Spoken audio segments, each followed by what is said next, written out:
Öňkü döwürlerden näri türkmen gelini iň asylly, işeňir, iň sypaý gelin hasaplanýar. Kıymatçılar. Süýýän Şahruk Kan seni.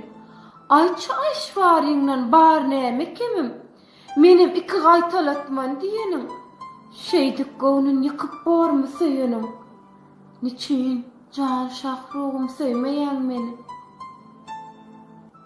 Näme üçin Şahruk Kan söýmeýän meni? Burgunyň bitirdi. طيبة قلبي مشكلتي دمرت لي حياتي دمرت لي حياتي ربعي طلعوا تغالب واني Hey yo, nerd check. Talk nerdy to me.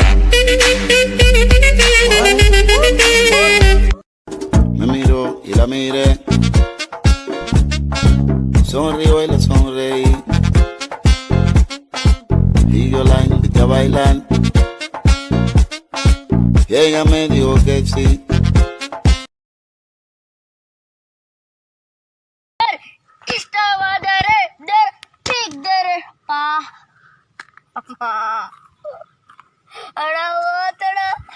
Tamam neme yeteneğim, neme yeteneğim, ha? Tamam neme yeteneğim, neme yeteneğim, ha? Tamam neme yeteneğim, mama.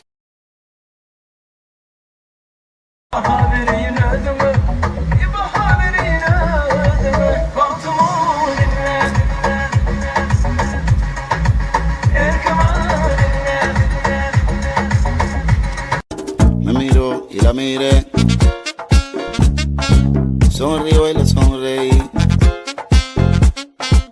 y yo la invité a bailar, y ella me dijo que sí. Men baktlı bülbül sayrayar, içimde de şemal oynayar, mantı börekleri kuysuyer, açlığından men aydım aydan. Men biz Türkmen, bize hiçem yenilmek yok. Biz Türkmen, bu insanlık diyaspor. Biz Türkmen, polizm ile kaytılı. Men Türkmen, men Türkmen, men Türkmen. Beş vay. Beş vay.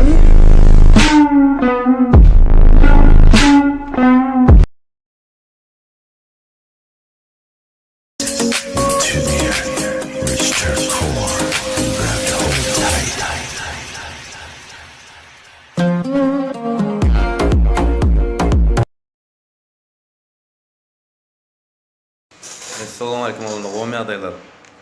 Yine de göt beren oğlanlar var, yüzlenen var. Hileyen oğlanlarımız var, içimizdeki hileyi oğlanlar, şolara yüzlenen. Elden hiç tat gelmeyen adam yok, adam yok, surat adam yok, video çekip bilmeye, ona mıydı bilmeye, elden bokun başlamayan oğlanlarımız yüzlenen var. Koyun olsunlar, göt beren olsunlar var, adından bilen adından bir aydığın bilen noktalar, göt beren oğlanlar, göt beren. Sen gidin ödünüz var, ödünüz adliyanlı grup düzün var, göt berenler grup bastık düzün var. TikTok'tan çıkın da gidin de göt berenler grup bastık ödünüz için TikTok oynan otayda var. Erkeklerin içine çıkın, erkeklerin içine gelmeyin var. Başka boş bok başarı yapı. Duet yap bilmeden, video çek bilmeden var. Din birinin üstüne gülen o kötü tam zatlar yerden başka elinde zaten gelen o. Zat adımız yok, tap olan oksula, götberen dersiler var, götberen de tap olan da var. Aşağıdan nomurun geldi de şöyle götberen erkek olduğunu var. Heleyi olanın ya da bilmiyorum, hem video çek bilmiyorum. Bunu erkekle gurlayan bilmiyorum var, tek heleyi. Kaçık eder de, şu öz grup bana, adliyanın grup buldun, heleyi grup olur, bunun anarda şunu edin var.